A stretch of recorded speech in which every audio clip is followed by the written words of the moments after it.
aí pessoal, e aí como vão? Bom, por um período de tempo os nossos encontros serão dessa maneira. Proponho que primeiro façamos uma breve revisão do que a gente viu até aqui, até porque já faz um tempo que a gente não se vê, já faz um tempo que a gente não trata dos nossos assuntos, então para que essas coisas não caiam no esquecimento, vamos primeiro dar uma revisada no que a gente conversou até agora, para poder seguir adiante, né?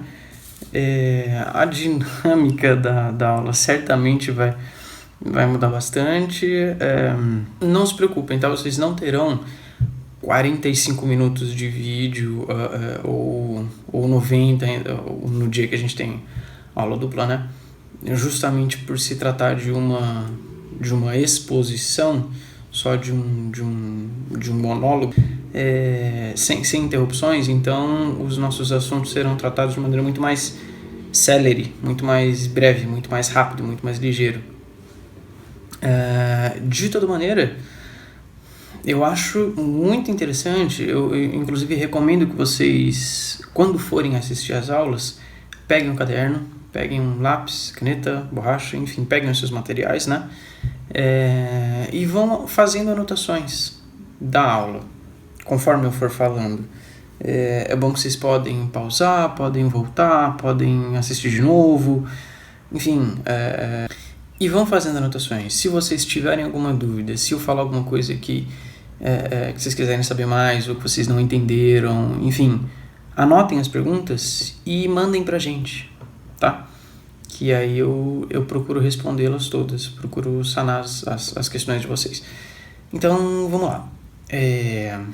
Onde a gente começou esse ano? Do que a gente estava falando? Os nossos assuntos em história começaram justamente no conceito de história. O que é história? Por que a gente estuda história? E o que a gente vai estudar em história, afinal de contas? Então, nós elencamos, né, tem uma definição clássica de história que elenca 3 principais objetivos, 3 principais questões da história. O que a história vai estudar então? Vai estudar as transformações pelas quais o ser humano passa no espaço ao longo do tempo, certo? Então, é o homem no espaço ao longo do tempo, certo? Então, precisamos dessas 3 variáveis para discutir história: o ser humano, no espaço e no tempo. Muito bem. E como que a gente estuda isso? Através do que a gente estuda isso? Que ferramentas a gente usa? Que ferramentas a gente pode lançar mão para estudar o homem num determinado espaço, num determinado tempo?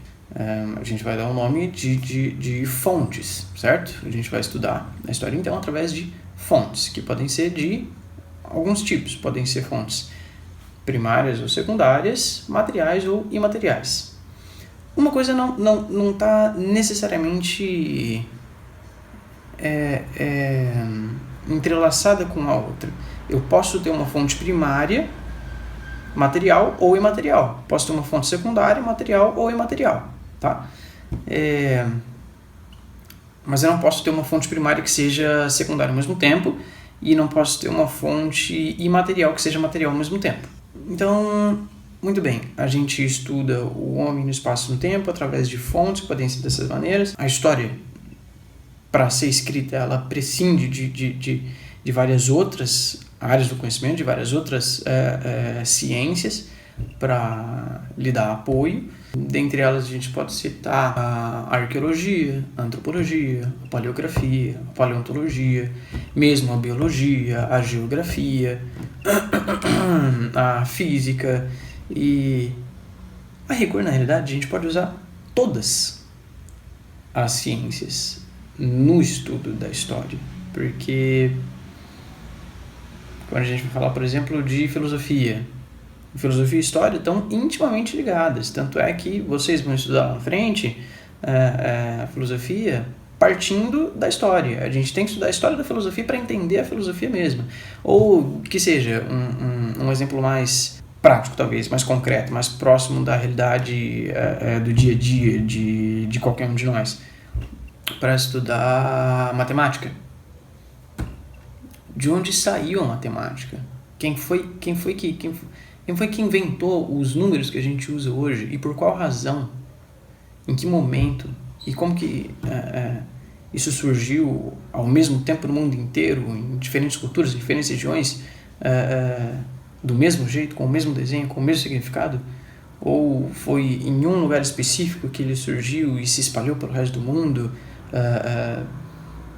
Enfim, mesmo em português, mesmo literatura é muito próximo da história. Inclusive em literatura a gente estuda muito história, né? Porque os gêneros literários eles são geralmente muito datados, né? Enfim, quando a gente fala de ciências auxiliares da história, a gente costuma restringir a um campo de pesquisa muito mais próximo dela, muito mais próximo ao trato da história diretamente. Muito bem. Então, o que nós temos até agora? O que estuda a história? O homem no espaço e no tempo, através de fontes, podem ser materiais e imateriais. E lança a mão também de algumas ciências que a auxiliem na sua escrita. E aí, como a gente fala do ser humano, a gente vai usar antropologia. A gente fala do espaço, né? Então, geografia, arqueologia, enfim.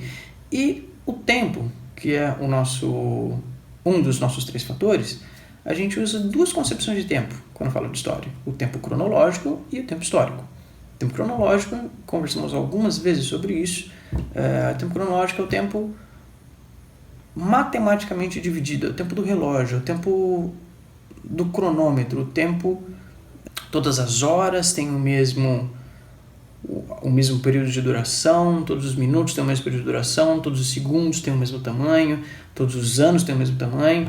Então, esse tempo cronológico me ajuda a localizar as ações ao longo do tempo, certo?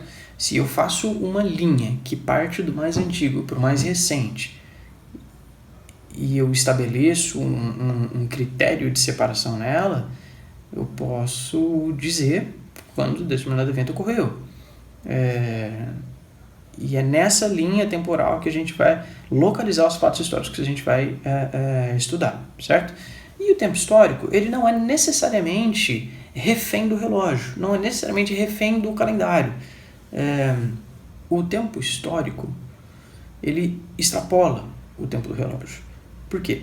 Eu posso dizer, por exemplo, que alguns eventos englobam um determinado tempo histórico, que seja a pré-história, é um tempo histórico, ou um tempo mais curto, mais circunscrito. Posso dizer que a Revolução Francesa está dentro de um determinado tempo histórico, é um tempo histórico, que se inscreve num tempo cronológico, porque eu preciso do tempo cronológico para situar esses eventos na linha do tempo e torná-los inteligíveis aos nossos estudos. Então isso dá conta da nossa primeira unidade. Foi mais ou menos isso que a gente viu no comecinho do ano. E aí, partindo desses pressupostos, a gente entra a estudar então efetivamente a ação dos homens, dos seres humanos, no espaço ao longo do tempo, certo?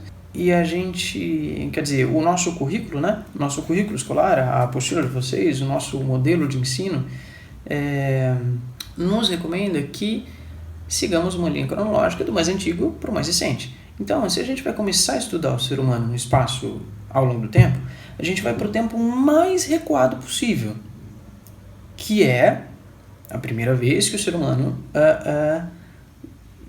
andou pelo planeta. A gente vai partir do momento que surge a raça humana, que a gente vai chamar, tá? Não vamos entrar em minúcias das espécies de Homo, que houveram várias, que coexistiram, inclusive, mas vamos falar do homem que a gente conhece, de maneira mais simplificada, talvez. Vocês certamente vão ver isso com mais profundidade mais pra frente. Mas então, a gente começa os nossos estudos históricos a partir da pré-história.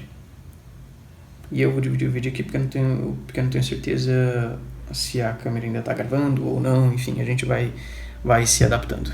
Aí eu retorno na pré-história.